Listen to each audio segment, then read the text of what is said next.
JSAM ministries வழங்கும் வேதமும் குறளும்.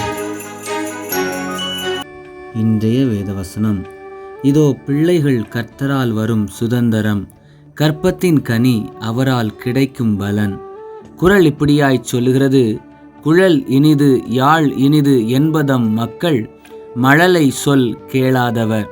இதனுடைய விளக்கம் என்னவெனில், தங்கள் குழந்தைகளின் மழலை சொல்லை கேட்காதவர்கள்தான் குழலோசை யாழோசை ஆகிய இரண்டும் இனிமையானவை என்று கூறுவார்கள்.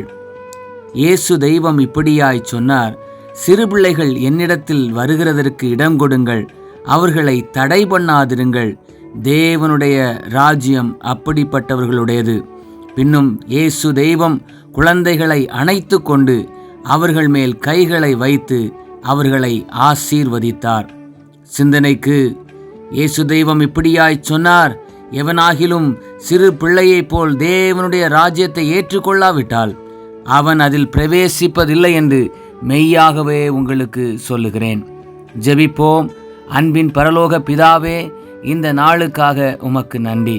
சிறு பிள்ளைகளை அதிகமாய் நேசித்து பாலகர் வாயினால் மகிமைப்படுவேன் என்று வாக்களித்த தெய்வம், எங்களுக்கு தந்த குழந்தை செல்வங்களை கரத்தினால் ஆசீர்வதித்து பாதுகாத்து உம்முடைய வழியில் நடத்தியருளும்.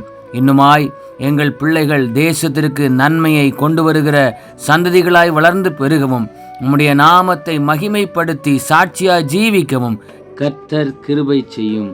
இயேசுவின் நாமத்தில் பிதாவே, ஆமேன். இந்த நாள் இனிய நாளாக அமைய வாழ்த்துக்கள். கர்த்தர் உங்களை ஆசீர்வதிப்பாராக. ஆமேன்.